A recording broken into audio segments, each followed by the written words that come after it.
Olá pessoal, tudo bem? Hoje a gente vai com um vídeo que é o basicão da astrologia para Áries, tipo uma ficha técnica, tá? Se você conhece alguém que não tem noção nenhuma de astrologia, mas que gostaria de conhecer o básico, esse é um vídeo legal para a gente começar. Eu vou gravar todo mês o vídeo da ficha técnica do signo para cada um dos signos, então é um bom ponto para começar, beleza? Áries é o primeiro signo do zodíaco, então o ano astrológico ele sempre começa quando o Sol entra no signo de Áries. Isso aconteceu nesse ano de 2024, aconteceu ontem, no dia 20 de março. Nem sempre nem todo ano é certinho no dia 20, às vezes é dia 19, às vezes é dia 21. Tudo depende porque o Sol ele transita por 30 dias num signo e os nossos meses variam entre 28, 31, 30, né? Então não é sempre num dia específico. Tem que consultar o calendário astrológico para saber. Mas o fato é, quando o Sol atinge o grau zero de Áries, ou seja, ele sai de Peixes e entra em Áries, muda o ano astrológico, muda o signo. Então Áries é o grande abre-alas da astrologia. E a figura de Áries é justamente essa figura do impulso dos começos.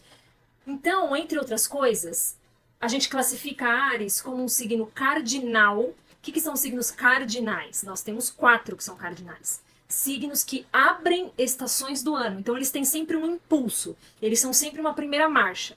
E aí depende de que elemento. No caso de Áries, nós temos o cardinal de fogo. Outros signos de fogo que são aí primos irmãos de Áries, nós temos Leão, que é o signo fixo de fogo, e nós temos Sagitário, que é o signo mutável de fogo. Sendo cardinal de fogo, nós temos dois assuntos que indicam impulso, né? Então, sempre quando eu penso no fogo, naquela fogueira estável ali, que está se alimentando e se mantendo, que você olha para aquela chama e sabe que ela vai se manter por algum momento, nós estamos falando nesse ponto da fogueira de Leão, que é um signo fixo, estável. Áries seria mais a fagulha que faz o fogo se espalhar. Aquele famoso fogo de palha, né? Então ele é realmente esse impulso dos começos, dos inícios. Para quem assistiu o meu vídeo sobre os signos de acordo com o ritmo da natureza, vai ver que depois de Áries nós temos Touro, que é um signo que fala de manutenção das coisas. Então, realmente, Áries é um signo de inícios, inícios, inícios, né? Ele fala desse impulso que nos move a começar coisas. O desejo que nos move a começar, a buscar novos inícios, seja no que for na vida, tá? Então ele é esse insight que vem muitas vezes, falando, nossa, tal pessoa falou essa coisa pra mim, me deu vontade de estudar sobre isso, me deu vontade de saber mais sobre aquilo, me deu... Vi aquele cara ou aquela moça num lugar e me despertou um desejo, um interesse, enfim. Esse insight, esse momento de impulso, é muito ligado, para quem gosta de tarô, a figura do as de paus. É aquele insight, aquele impulso inicial. Para quem gosta de alquimia, esotérica, enfim, o metal equivalente ao signo de Áries é o ferro. E é interessante porque em Áries, quando a gente tem esse impulso, veja que, a princípio, quando a gente está falando de Áries, a gente não está falando de nada muito racional ou premeditado. Mas a gente vai ver ainda essa semana, no final da semana, eu vou falar para vocês sobre a figura de Atena como deusa da guerra, também ligada a uma versão elevada do signo de Áries. A gente vai falar um pouco mais sobre isso. Mas vamos considerar aqui a figura básica de Áries.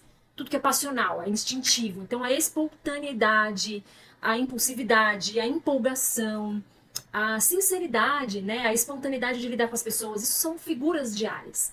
Também de Leão e de Sagitário, mas de forma mais crua e espontânea possível, ou seja, sem passar por uma premeditação, sem construir uma persona, Áries.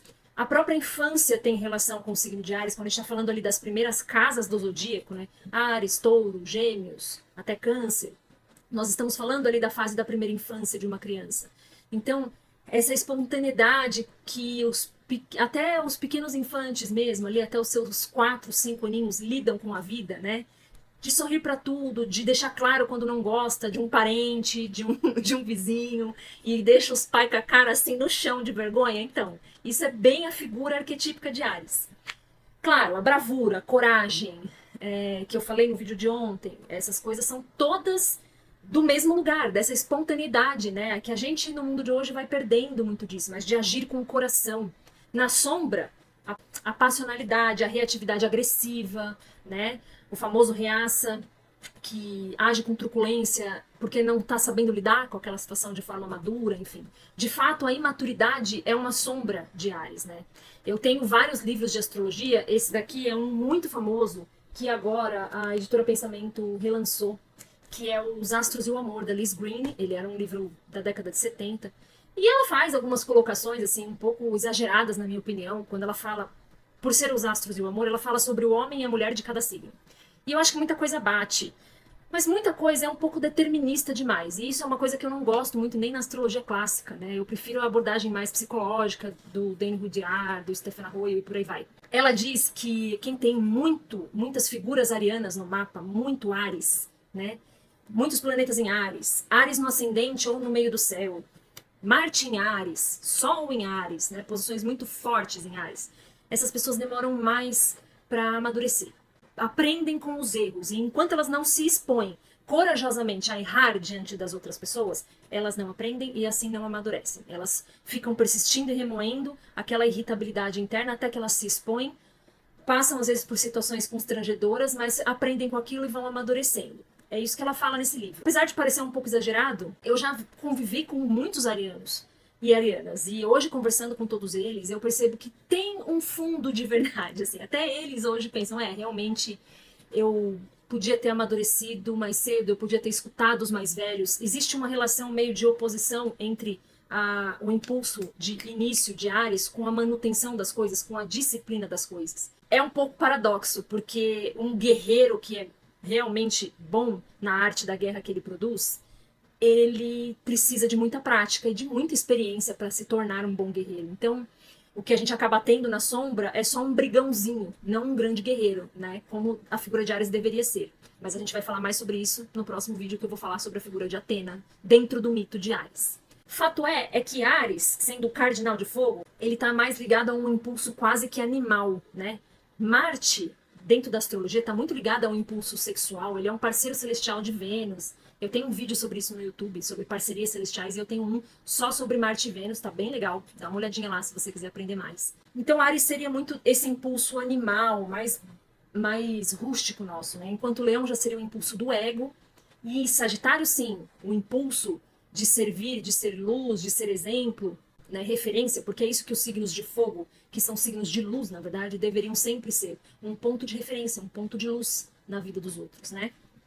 E todos nós temos esse signo em algum lugar do nosso mapa, tá? Só para reforçar, isso não é obrigação só dos arianos, leoninos e sagitarianos. De todos nós temos esse signo em algum lugar. Se você, como eu, que tem ascendente em Libra, muito provavelmente tem Áries na casa dos seus relacionamentos duradouros. Então, essa característica vai ser cobrada de você de alguma forma na vida, justamente nas relações duradouras que você construir. Sagitário seria, então, o impulso por algo maior do que eu. Tá? Então, em Leão nós temos o ego, que seria o homem completo, constituído, e em Áries, a criança ainda muito bruta, muito crua.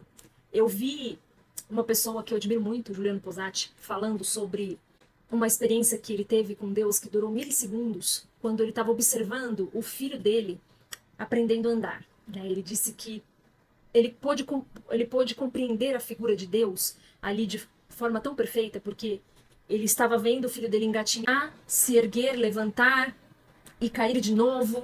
Né? Aquele momento para a criança é um momento de total entrega àquela tarefa que é aprender a andar. Né? A criança cai, levanta, ela não está constrangida e nem preocupada com o que com as pessoas estão pensando dela. Ela está entregue ao eu, né? A aprimorar-se a si mesma.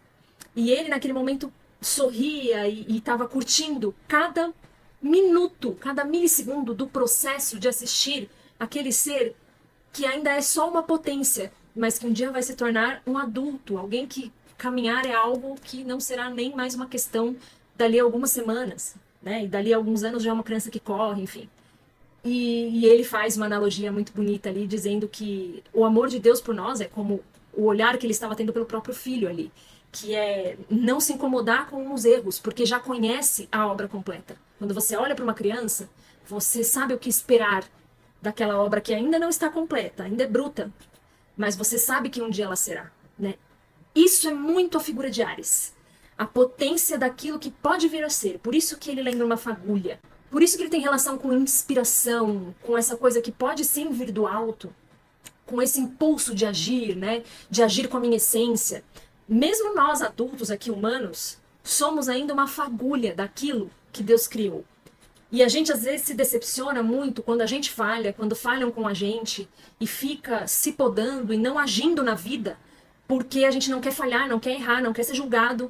É quase como nessa analogia que o Posati fez, você querer que, como criança, nem engatinhar e tentar levantar, né, ficar eternamente sentada, porque tem medo de ficar caindo, acha que isso vai chatear o pai, acha que isso vai chamar a atenção das outras pessoas, que as outras pessoas vão te julgar, talvez elas até te julguem. Mas não dá, a gente tem que seguir a carreira da evolução. Uma curiosidade para quem gosta de mitologia, então, Áries está relacionado ao deus romano Marte e na astrologia ao planeta Marte, ao deus grego, que é o mesmo, na verdade, Ares, e no próximo vídeo a gente vai ver que numa oitava acima, num padrão elevado, Atena, e na mitologia nórdica seria Tyr, tá? Então, essas figuras mitológicas todas lembram muito deuses que provocavam guerras, né? Então tem algumas outras figuras que têm relação com as figuras de guerra e que podem, por isso, ter relação com Ares, mas eu acho que não é só guerra a figura de Ares, né?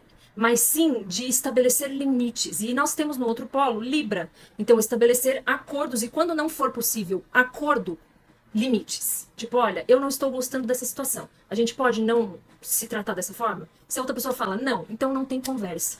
Acabou. Quando possível, acordos. Quando não for possível, limites. É assim que a gente tem que pensar em onde a gente tem Ares, mas de fato ali a gente vai ser sempre convocado de alguma forma a se posicionar, a ter força de criar seus próprios limites, suas próprias condições. Claro que a gente não pode cair na sombra e se tornar autorreferente, achar que tudo é uma perseguição contra si, contra você, enfim. Aí é um outro ponto. Uma outra curiosidade legal de saber é que terça-feira é o dia de Ares ou o dia de Marte. Inclusive, em espanhol, a gente chama as terças-feiras de martes, não é? Lunes, martes, é isso mesmo. Miércoles, quartas são dias de Mercúrio.